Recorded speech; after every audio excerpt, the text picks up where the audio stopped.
ఒక్కసారి కొమ్మూరి గోల్డ్ కి కాల్ చేయండి. తాకట్లో ఉన్న మీ బంగారాన్ని విడిపించి మార్కెట్ ప్రైస్ కి వాళ్ళు కొనుక్కుని మిగతా డబ్బులు మీకు ఇచ్చేస్తారు. హాయ్, వెల్కమ్ టు మన టీవీ ఉంది మన కోసం. తెలంగాణ కాషాయ దళంలో కొత్త దృశ్యం. కార్యకర్తలు హ్యాపీగా ఫీల్ అయ్యే సన్నివేశం.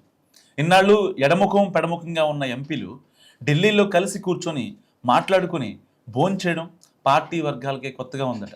కేంద్ర మంత్రి బండి సంజయ్ ఇంట్లో ఈటెల రాజేందర్, కొండా విశ్వేశ్వరరెడ్డి కలిసి ఆత్మీయంగా మాట్లాడుకున్నారు. విశ్వేశ్వరరెడ్డి సంగతి ఎలా ఉన్నా సంజయ్ ఈటెల మధ్య వ్యవహారం మాత్రం ఉప్పు నిప్పులాగే ఉండేదని బీజేపీ వర్గాలు చెప్తాయి.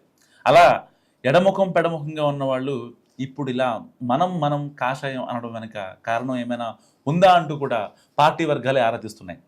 అదే సమయంలో ఇన్నాళ్లుగా పెండింగ్లో ఉన్న 3 జిల్లాల పార్టీ అధ్యక్ష పదవులు భర్తీ అవ్వడం, ఆ 3 జిల్లాలకు ఎంపీలు 3 తాము అనుకున్న వాళ్ళకే పదవులు ఇప్పించుకోవడం, ఇలా ఇవన్నీ విషయాలు కూడా చర్చకు వస్తుంది.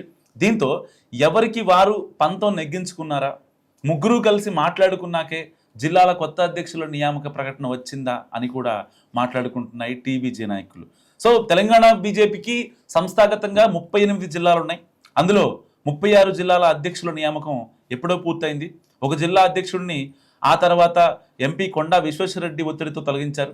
దీంతో మొత్తం 3 జిల్లాల అధ్యక్ష పదవులు నెలలుగా పెండింగ్లోనే ఉన్నాయి. కరీంనగర్లో బండి సంజయ్, మేడ్చల్ అర్బన్లో ఈటెల రాజేందర్ తమ వారికే పదవులు కావాలని పట్టుబడడంతో ఆ 2 జిల్లాల అధ్యక్షుల నియామక విషయంలో పీటముడి పడింది. ఈటెల సూచించిన వ్యక్తి కాకుండా వేరే ఎవరికైనా ఇవ్వాలంటూ మేడ్చల్ అర్బన్ బీజేపీ నేతలు భీష్మించుకొని కూర్చున్నారు. దాంతో అది ఎంతకీ తెక్కకుండా జీడిపాకం సీరియల్లా కొనసాగుతూనే ఉంది. ఈ పరిస్థితుల్లో సడన్గా సీన్ మారిపోయింది. ఆ 3 జిల్లాలకు అధ్యక్షులను నియమించింది పార్టీ. సో అందులోనూ ఆ ఎంపీలు సూచించిన వ్యక్తులనే అపాయింట్ చేయడం చర్చనీయాంశమైంది. లేట్ అయినా లేటెస్ట్గా ఎంపీలు తాము అనుకున్న వారికే పదవులు ఇప్పించుకొని పంతం నెగ్గించుకున్నారన్న అభిప్రాయం వ్యక్తమవుతుంది. ఆ 3 జిల్లాల అధ్యక్షుల పదవుల నియామక ప్రకటన కన్నా ముందు ఈటెల, కొండా విశ్వేశ్వరరెడ్డి, బండి సంజయ్ ఇంట్లో భేటీ అయ్యారు. సో ఈ మీటింగ్లో వాళ్లతో పాటు పార్టీ సీనియర్ లక్ష్మణ్ కూడా ఉన్నారు. అందరూ కలిసి భోజనం కూడా చేశారు. దీంతో అక్కడ ఏదో జరిగింది ఉంటుందన్న సందేహాలు వ్యక్తమవుతున్నాయి పార్టీ వర్గాల్లో.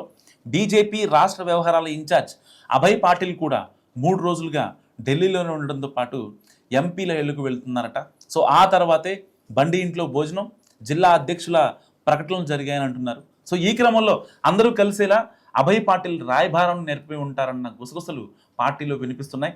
మొత్తం మీద కారకులు ఎవరైనా ఎన్నాళ్ళు ఎడముఖం పెడముఖంగా ఉన్న పార్టీ ముఖ్య నాయకులు కలవడం మాత్రం మంచి పరిణామమేనని అంటున్నాయి బీజేపీ వర్గాలు.